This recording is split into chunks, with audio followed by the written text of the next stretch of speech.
السلام علیکم ورحمۃ اللہ تعالی وبرکاتہ۔ الحمدللہ الحنان المنان الذي خلق الانسان وعلمه البیان والصلاة والسلام علی رسولہ سید الانس والجان وعلی آلہ واصحابہ ذوی الخیر والاحسان، اما بعد فاعوذ باللہ من الشیطان الرجیم، بسم اللہ الرحمن الرحیم۔ انا انزلناہ فی لیلۃ القدر وما ادراک ما لیلۃ القدر لیلۃ القدر خیر من الف شہر تنزل الملائکۃ والروح فیہا بإذن ربہم من کل امر سلام ہی حتی مطلع الفجر، صدق اللہ مولانا العظیم۔ بارگاہ رسالت مآب صلی اللہ تعالیٰ علیہ وسلم میں درود پاک کا ہدیہ پیش کریں۔ اللہم صلی علی سیدنا و مولانا محمد معدن الجود والکرم وآلہ واصحابہ الکرام وابنہ الکریم وبارک وسلم صلاۃ دائمۃ سرمدا ابدا۔ عزیزان گرامی وقار، آج کی یہ شب احادیث رسول صلی اللہ تعالیٰ علیہ وسلم کے مطابق ممکنہ لیلۃ القدر میں سے ہے۔ حضور اکرم صلی اللہ تعالیٰ علیہ وسلم کے فرمان عالی شان میں یہ ملتا ہے کہ شب قدر کو رمضان کی آخری طاق راتوں میں تلاش کرو، 21، 23، 25، 27 اور 29۔ اور اکثر فقہائے کرام، اولیاء کاملین اور بزرگوں کا رجحان لیلۃ القدر کے متعلق اس رات ہی کی طرف گیا ہے، وہ 27ویں شب ہی ہو سکتی ہے، زیادہ غالب گمان یہ ہے۔ اور ہم لیلۃ القدر کو، شب قدر کو اس لیے بھی ڈھونڈتے ہیں کہ اس رات کی فضیلت میں میرے آقا صلی اللہ تعالیٰ علیہ وسلم نے ارشاد فرمایا، اس رات جو بھی مومن بندہ ایمان کے ساتھ کھڑا ہوا اپنے رب تعالیٰ کے حضور، رات میں عبادت کے لیے کھڑا ہوا، توبہ و استغفار کیا، تو حدیث پاک میں اللہ تعالیٰ اس کے پچھلے تمام گناہوں کو معاف فرمائے گا۔ اس لیے لیلۃ القدر کی جستجو میں ہر مومن رہتا ہے کہ اس رات کو اگر اللہ تبارک و تعالیٰ نے معاف کرنا ہے، اس میں میرا بھی نام شامل ہو جائے تو پچھلے سابقہ تمام گناہ معاف کر دیے جائیں۔ اللہ تبارک و تعالیٰ ہمیں لیلۃ القدر کی برکتیں عطا فرمائے اور سابقہ خطاؤں اور گناہوں کو مولا معاف فرمائے۔ میں تمام مومنین سے یہی کہوں گا کہ یہ رات جس کے متعلق قرآن کہتا ہے لیلۃ القدر خیر من الف شہر، یہ ایک شب قدر جو ہے، ایک لیلۃ القدر، ایک رات 1000 مہینوں سے افضل ہے۔ 1000 مہینوں سے افضل ہے۔ 1000 مہینے کئی سالوں میں ہو جائیں گے جب آپ اس کو ترتیب دیں گے۔ 1000 مہینے تو کتنے سال بن جائیں گے، تو یہ اتنے سالوں سے بہتر ایک رات ہے۔ یوں سمجھ لو پوری زندگی عبادت کرنا ایک طرف اور لیلۃ القدر کی اس مقدس گھڑی میں عبادت کرنا ایک طرف۔ اس لیے اس رات کو ضائع ہونے نہ دیں۔ جو لوگ اس رات کو عیش و عشرت میں اور ادھر ادھر بیٹھ کر کے یا پھر گھومنے پھرنے میں، بائک رائڈنگ میں اور لوگوں کے تماشے دیکھنے میں جو گزارتے ہیں، میں سمجھتا ہوں وہ بہت بڑے حرمہ نصیب ہیں۔ انہوں نے اپنی قسمت میں ملی ہوئی اس رات کو اپنے ہاتھوں ضائع کیا، ہلاک کیا۔ اور اسی لیے میرے آقا صلی اللہ تعالیٰ علیہ وسلم کی حدیث بھی ملتی ہے، وہ شخص تباہ و برباد ہو جائے، ہلاک ہو جائے جو رمضان کو پایا مگر اس کی قدر نہیں کیا۔ اب حضور پاک صلی اللہ تعالیٰ علیہ وسلم نے اس کے لیے دعائے ہلاکت فرمائی ہے، تو ایسا بندہ تو ہلاک ہونا ہی ہے، ایسے کو تو برباد ہونا ہی ہے جو رمضان پایا لیکن اس کی قدر نہیں کر سکا۔ تو میرے عزیزو، میں تمام نوجوانوں سے یہی کہوں گا، تمہارے لیے کھیلنے کودنے اور دوسرے کاموں کے لیے اور بھی بہت سارے اوقات ہیں، لیکن اس پاکیزہ وقت کو اس طرح ضائع نہ کرو۔ اور جو دیکھنے میں ملتا ہے، اس رات کو لوگ دوست احباب کے ساتھ نکل پڑتے ہیں، چلو عیش و عشرت کرنا ہے، کچھ گھومنا ہے پھرنا ہے، لوگوں کو پریشان کرنا ہے۔ اب تو حالات لاک ڈاؤن کے ہیں، باہر اگرچہ جانے نہ ملے مگر اپنے نوجوان بچے اپنے ہی محلے میں لوگوں کو، پولیس کو پریشان کرنے کے لیے نکلتے ہیں۔ تو کیا یہ رات اس طرح کے عیاشیوں کے لیے آتی ہے؟ کیا تم اس کو اوروں کی طرح، غیروں کی طرح سمجھتے ہو کہ انٹرٹینمنٹ کی ایک رات ہے، دوسروں کے تہواروں کی طرح رقص کرنا، ناچنا، شراب پینا؟ معاذ اللہ، یہ وہ رات ہے جو تمہارے سابقہ گناہوں کو معاف کرنے کی بشارت لے کر کے آ رہی ہے۔ تم اس کی طرف توجہ نہیں دیتے، تو پھر ایک بات یہ بھی یاد رکھ لو، تم میں سے کسی کو یہ بات خبر نہیں ہے، کسی کو معلوم نہیں ہے کہ اگلا رمضان تمہاری زندگی میں آئے گا کہ نہیں آئے گا، نہیں معلوم ہے۔ یہاں تو لاشیں اس طرح سے دیکھنے کو مل رہی ہیں، روزانہ موت کی خبریں اس طرح عام ہو چکی ہے۔ تو آپ اندازہ کرو کہ اگر آپ کو اللہ تعالیٰ نے یہ رات عطا کیا ہے تو یہی سوچ کر کے کہ آپ عبادت کرو کہ شاید میری زندگی کی آخری رات ہوگی، یہ لیلۃ القدر شاید میری زندگی میں دوبارہ نہیں ملے گی۔ جب یہ تصور تمہارے اندر آئے گا تو انشاءاللہ عبادت کا ایک ذوق بھی بڑھ جائے گا، لطف بھی آئے گا، اور اللہ تعالیٰ سے گڑ گڑا کر کے مانگو گے بھی۔ اس طرح سے مانگو کہ مولا اگر یہ میری زندگی کی آخری شب قدر ہے تو اس رات کو بخشے بغیر مجھے اپنی جگہ سے نہ اٹھا، میرا نام بخشے وہ میں شمار فرما، جیسے کہ حضور پاک صلی اللہ تعالیٰ علیہ وسلم مکہ مکرمہ حاضر ہوئے اور جب واپس ہونے لگے تو خانہ کعبہ کے پاس آپ نے یوں دعا فرمائی تھی کہ اللہ اگر یہ میری آخری زیارت ہے خانہ کعبہ کے پاس تو پھر یہاں سے مولا ہم سب کی مغفرت کے بغیر ہمیں باہر نہ فرما۔ تو اس طرح سے آپ اس رات کو بھی یہ سمجھ کر کے دعا کریں کہ اگر میری زندگی میں اور دوبارہ رمضان آنا نہیں ہے یا لیلۃ القدر آنے کا ہماری زندگی میں کوئی نصیبہ نہیں ہے تو مولا اس رات کو ہی ہمیں معاف فرما دے اور اس کے بعد والی زندگی کو کبیرہ اور صغیرہ گناہوں سے محفوظ فرما دے۔ یہ لیلۃ القدر کے سلسلے میں میرے عزیزو عبادتوں کا اہتمام کریں، عورتیں اپنے گھروں میں بچوں کو بھی لے کر بچیوں کو بھی لے کر بیٹھیں۔ صرف جاگنا اصل مسئلہ نہیں ہے، بعض لوگ سمجھتے ہیں کہ جاگنا چاہیے، جاگنے کا مطلب موبائل لے کر بیٹھ کر کے جاگنا، یہ فضیلت کی بات ہے۔ جاگنا اس کے لیے افضل ہے جو اپنے آنکھیں قرآن کی تلاوت میں لگا چکا ہو یا اپنے جسم کو رب ذوالجلال کی عبادت میں مصروف کر چکا ہو۔ اور اگر خالی جاگنا اور غیبت کرنا، چغلی کرنا یا واہیات دیکھنا ہے تو میں سمجھتا ہوں اس سے بہتر ہے سو جانا اس آدمی کا، وہ سو جائے گا تو کچھ گناہوں سے بچ جائے گا۔ تو یہ محض گناہ کرنے کے لیے جاگنا یہ افضل نہیں ہے اور نہ ہی اس میں کوئی نیکی کی بات ہے۔ اللہ تبارک و تعالیٰ سب کو اصلاح کی توفیق عطا فرمائے۔ آج میں خصوصیت کے ساتھ اس لیلۃ القدر میں آپ تمام کے سامنے حاضر آیا ہوں ایک درد دل لے کر کہ فلسطین کے مسلمانوں کے ساتھ جو حالات آج پیش آ رہے ہیں یہ نئی بات تو نہیں ہے، پچھلے 70 سالوں سے وہ اس ظلم کو برداشت کر رہے ہیں، لیکن اب حد ہو گئی ہے مسلمانوں۔ مسجد اقصیٰ میں، بیت المقدس میں اسرائیلی پولیس داخل ہو کر اپنے جوتوں سمیت اور گولیوں سے مسلمانوں کو نشانہ بنانا، باضابطہ ہمیں وہاں کی جو خبریں آ رہی ہیں لوگ نماز میں مشغول ہیں، دعاؤں میں مشغول ہیں۔ کل بڑی رات تھی وہاں پر، کل لیلۃ القدر تھی، شب قدر کے لیے وہاں پر ہزاروں کی تعداد میں لوگ جمع ہیں، بچے بھی ہیں، بوڑھے بھی ہیں، جوان بھی ہیں، عورتیں بھی ہیں، وہ پیچھے آمین کہنے کے لیے آ بھی جاتی ہیں۔ ان سب کو ان ظالموں نے نشانہ بنایا ہے۔ مسجد اقصیٰ خون میں نہا رہی ہے، قبلہ اول ہمارا، بیت المقدس ہمارا، آج وہاں خون کی ہولی کھیلی جا رہی ہے۔ اب مجھے یہاں پر بات صرف اتنی کرنی ہے کہ وہ کہاں گئے سیکولر کے بھوت، وہ کہاں گئے جو انصاف اور امن و امان کی بات کرنے والے، ہیومن رائٹس کی تنظیمیں، کیا ان کے منہ میں گھی لگ گیا ہے؟ کیا ہے آج ان مسلمانوں کے خلاف جو حالات پیدا کیے جا رہے ہیں اسرائیلیوں کی طرف سے، اس پر کوئی آواز نہیں اٹھاتا؟ یہ دہشت گردی نہیں ہے میرے عزیزو؟ آپ سمجھو پوری دنیا ایک طرفہ دہشت گردی کے لیبل کو صرف مسلمانوں پر چسپاں کرنا چاہتی ہے۔ ورلڈ کا سب سے بڑا دہشت گرد ہے یہ اسرائیلی حکومت کے انڈر میں۔ اس طرح کی جو سازشیں ہو رہی ہیں، آپ سوچیں کسی بھی مذہب کے، کسی بھی دھرم کے لوگ جب عبادت میں ہوتے ہیں تو گویا کہ وہ دنیا سے کنارہ ہو کر اپنے اپنے خدا کے پاس جا رہے ہیں، یہی تو ان کا تصور ہوتا ہے۔ عبادتوں کے وقت کسی کو گولیوں کا نشانہ بنانا اور صفوں کو درہم برہم کرنا اور بچوں پر بھی گن تان لینا اور وہاں کے نوجوانوں کے سر پر جوتیاں رکھ کر کے کھڑے ہو جانا، عورتوں کے دوپٹے کھینچ لینا، یہ ہے ایک چہرہ اسرائیل کا جس کو دنیا بتانا نہیں چاہتی۔ اور وہ سب حد پار کر کے بھی امن کے مسیحا ہیں اور دہشت گرد ہم ہیں۔ وہ قتل بھی کرتے ہیں تو چرچا نہیں ہوتا، ہم آہ بھی کہتے ہیں تو ہو جاتے ہیں بدنام۔ میرے عزیزو، اب یہ وقت قیامت کے قریب کا ہے۔ آپ دیکھو کہ تمہارا مسیحا ہے کون، کون تمہارے لیے آواز اٹھانے والا ہے۔ تقریباً 57 ممالک اسلامی نام سے جانے جاتے ہیں، ان میں کا کوئی لیڈر سوائے ترکی یا کچھ لوگوں کے، یہ سارے اپنے عیاشیوں میں مصروف ہیں۔ فلسطین کے بچوں کو ایک لقمہ کھانا دینے کے لیے بھی سعودی عرب کی حکومت تیار نہیں، امارات تیار نہیں۔ یہ تو اسرائیل کے ساتھ پینگے بڑھا رہے ہیں، اسرائیل کے ساتھ معاہدے کرنے چلے ہیں، اپنی پراپرٹیاں اور اپنے ایئرپورٹ ان کو گروی دینے کے لیے چلے ہیں۔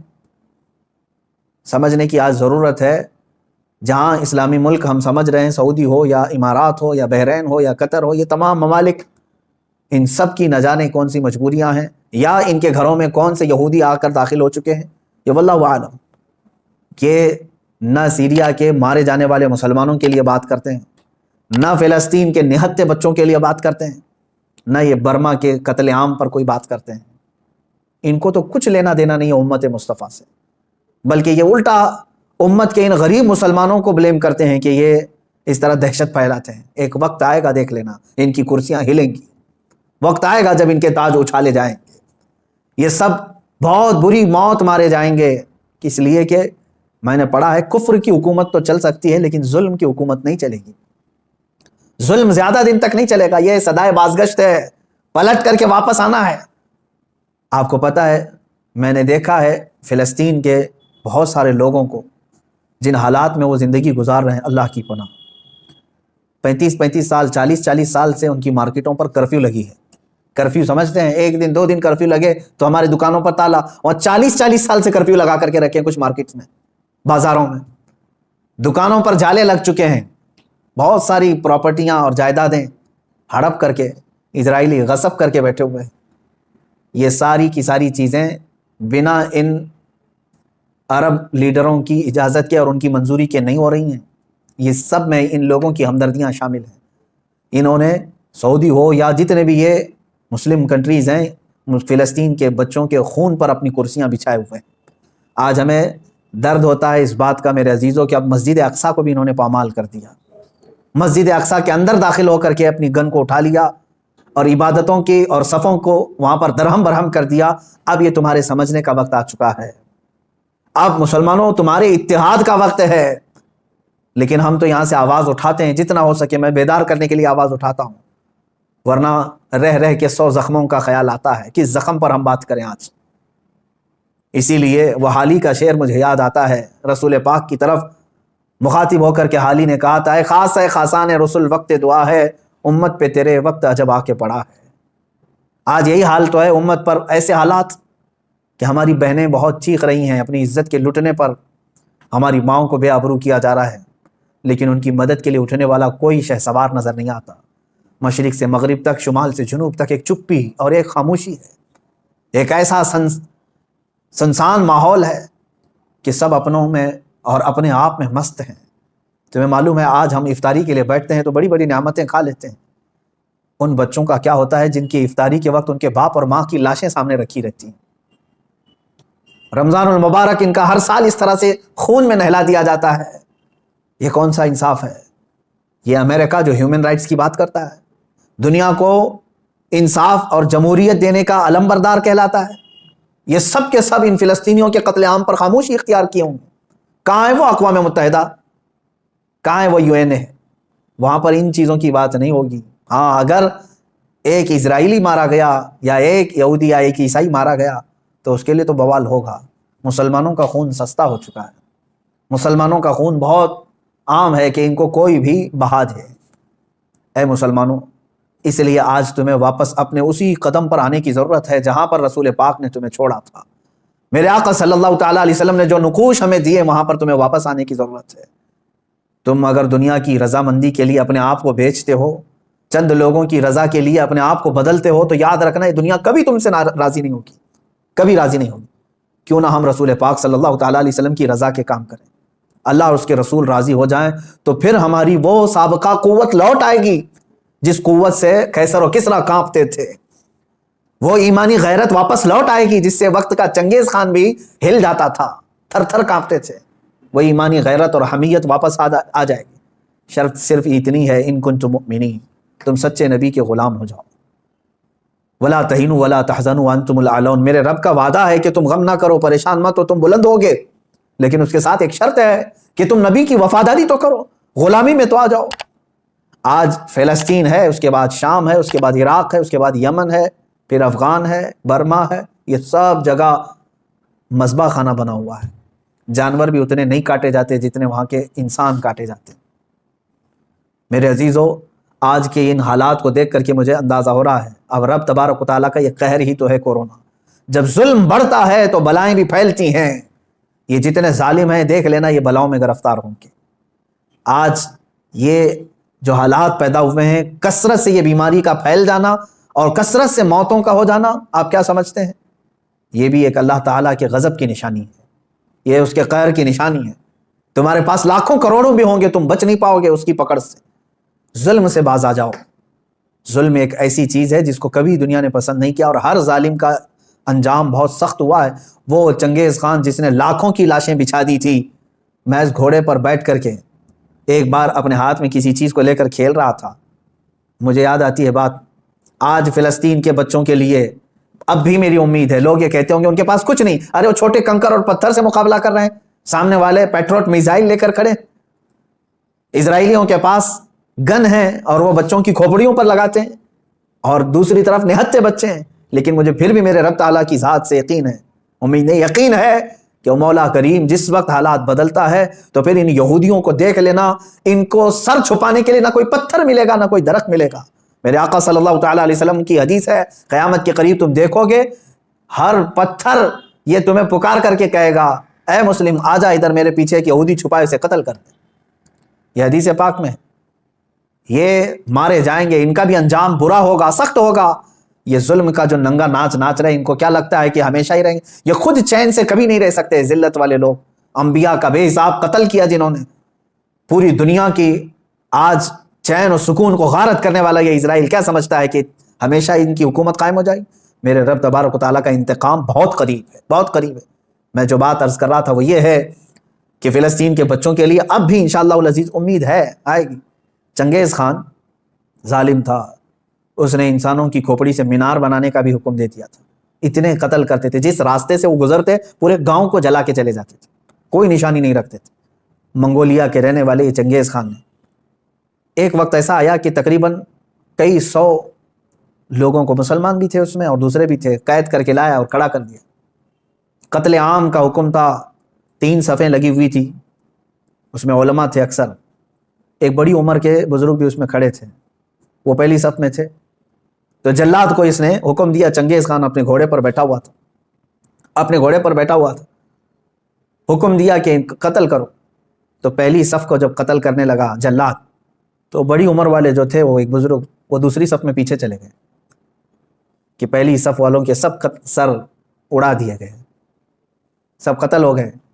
چنگیز خان دیکھ رہا تھا کہ ایک بوڑھا پہلی صف سے دوسری صف میں جا رہا ہے، دوسری صف کے قتل کا حکم ہو گیا، تو وہ بوڑھے میاں تیسری صف میں چلے گئے کہ بچ جاؤں کہیں سے۔ چنگیز یہ چیز دیکھ کر کے ہنس رہا تھا، کہکا مار رہا تھا، دوسری صف کے بھی پورے لوگ قتل ہو گئے، تیسری صف جب بچی تھی تب چنگیز خان نے اس بوڑھے کو مخاطب کر کے کہا، بڑے میاں یہ آخری ہے، پہلی سے تم دوسری میں آ گئے، دوسری سے تیسری میں آ گئے، میں دیکھ رہا ہوں مسلسل تم کو، اب پیچھے کوئی صف نہیں، آگے میری تلوار ہے، بتاؤ اب کہاں جاؤ گے، اب کون بچائے گا؟ اس بزرگ نے کہا، میرے رب کی ذات سے اب بھی مجھے امید ہے، میرے اللہ سے مجھے اب بھی امید ہے، وہ اگر چاہے تو اب بھی مجھے بچائے گا۔ کہا کہ اب کوئی صورت ہی نہیں ہے تمہارے بچنے کی، قتل عام کا حکم تھا، تیسری صف کے لوگوں کو قتل کرنے کا آرڈر دیا ہی تھا۔ اچانک وہ کوئی چیز لے کر کے اپنے ہاتھ میں کھیل رہا تھا چنگیز خان، اس کے ہاتھ سے وہ گر گئی، وہ چیز جیسی گری وہ جھک کر کے اٹھانے گیا تو گھوڑا ڈر گیا، اس کا ڈر کر کے بدک گیا اور ایسا دوڑا کہ چنگیز کے پیر جو ہے اس کے زین میں پھنسے رہ گئے اور سر نیچے لٹکا رہ گیا، اور گھوڑا اتنا سرپٹ دوڑتا گیا کہ اس کا سر جو ہے پتھروں سے ٹکراتا چلا گیا، اتنا ٹکرایا، لوگ پکڑنے کی کوشش کرتے رہے، گھوڑا کسی کے ہاتھ میں نہیں آیا۔ وہ بہت اعلیٰ نسل کا گھوڑا تھا جو چنگیز استعمال کرتا تھا۔ وہ گھوڑا بھاگتا رہا یہاں تک کہ بہت دیر کے بعد جب چنگیز خان کے گھوڑے کو قابو میں کیا گیا، اس کا سر جو ہے کئی پتھروں سے ٹکرا چکا تھا اور اس کے بعد اس کی موت آ چکی تھی، موت آ گئی۔ اس بابا نے کہا تھا، اب بھی اگر اللہ چاہے تو مجھے بچا لے گا، ظالم اگر سر پر بھی کھڑا ہے، گردن پر تلوار بھی ہے، اگر رب تبارک و تعالیٰ چاہے تو ظالم کو اسی وقت اس کے انجام تک پہنچاتے۔ آج بھی اسرائیل نے اگر حد کر دیا، بچوں کے خون، عورتوں کے خون کو مسجد اقصی میں بہا دیا، تو یاد رکھنا رب تبارک و تعالیٰ دیکھ رہا ہے۔ وَمَا اللَّهُ بِغَافِلٍ عَمَّا يَعْمَلُ الظَّالِمُونَ، اللہ ہرگز ظالموں کے کام سے غافل نہیں۔ إِنَّمَا يُؤَخِّرُهُمْ لِيَوْمٍ تَشْخُصُ فِيهِ الْأَبْصَارُ، ہاں وہ تھوڑا مؤخر کرتا ہے اپنی پکڑ کو، لیٹ کرتا ہے، دیر کرتا ہے پکڑ کو، کیوں؟ تاکہ سارے لوگ اس کا انجام دیکھ سکیں، سارے لوگ اس کا انجام دیکھ سکیں۔ وہ تھوڑا سا ڈیلے کر کے بعد میں پکڑ کرتا ہے، اور جو ڈھیل ہوتی ہے اس کو کوئی یہ نہ سمجھ لے کہ وہ جو کر رہا ہے اچھا کر رہا ہے۔ لیکن میں تمام مسلمانوں سے کہنا چاہوں گا، اب بعض لوگ تو اپنی تسبیح اپنے مسلح پر تو آئی گئے ہیں کہ چلو فلسطین کے بچوں کے لیے دعا کرنا ہے، ظاہر سی بات ہے اب دعا کے علاوہ بہت سارے لوگوں کے پاس بچا کیا ہے، آج یہی حالات ہیں ہمارے۔ لیکن ساتھ میں نوجوانوں سے یہ کہنا چاہوں گا، اٹھو وہ گر نہ حشر نہ ہوگا پھر کبھی، دوڑو کہ زمانہ چال اپنی چل گیا، جو چنگاری وہاں پر، جو آگ وہاں پر لگی ہے، اس کی چنگاریاں تمہارے گھر میں آنے پر دیر نہیں لگے گی، یاد رکھنا۔ پڑوس کے گھر میں اگر آگ لگی ہے تو چادر تان کر کے سو جانا یہ بیوقوفی ہے، کہ اس گھر کی آگ کی چنگاریاں تمہارے گھر کو بھی جلا کر خاک کر سکتی ہیں۔ یہ تمہیں جگانے کے لیے، بیدار کرنے کے لیے ہے۔ جہاں جہاں تم ظلم کی یہ تمام داستانیں سن رہے ہو، وہ چنگاریاں تمہارے گھر سے بہت قریب ہیں، تمہارے گھروں کو خاکستر کرنے کے بھی منصوبے بنائے جا چکے ہیں۔ اس لیے ایمان کے ساتھ اور محبت مصطفیٰ کے ساتھ بیدار ہو جاؤ، قوت عشق سے ہر پست کو بالا کر دو، دہر میں نام محمد سے اجالا کر دو۔ مولا کریم اے رب رحیم، اے غفور و رحیم مولا، آج کی اس مقدس رات ہم تیرے دربار میں دعا کرتے ہیں، اے رب ذوالجلال تو رحم اور کرم فرما دے، امت مصطفیٰ پر کرم فرما دے۔ اے اللہ تیرے دربار میں ہم ہاتھ پھیلائے ہیں، فلسطین کے نہتے بچوں پر تو رحم فرما دے۔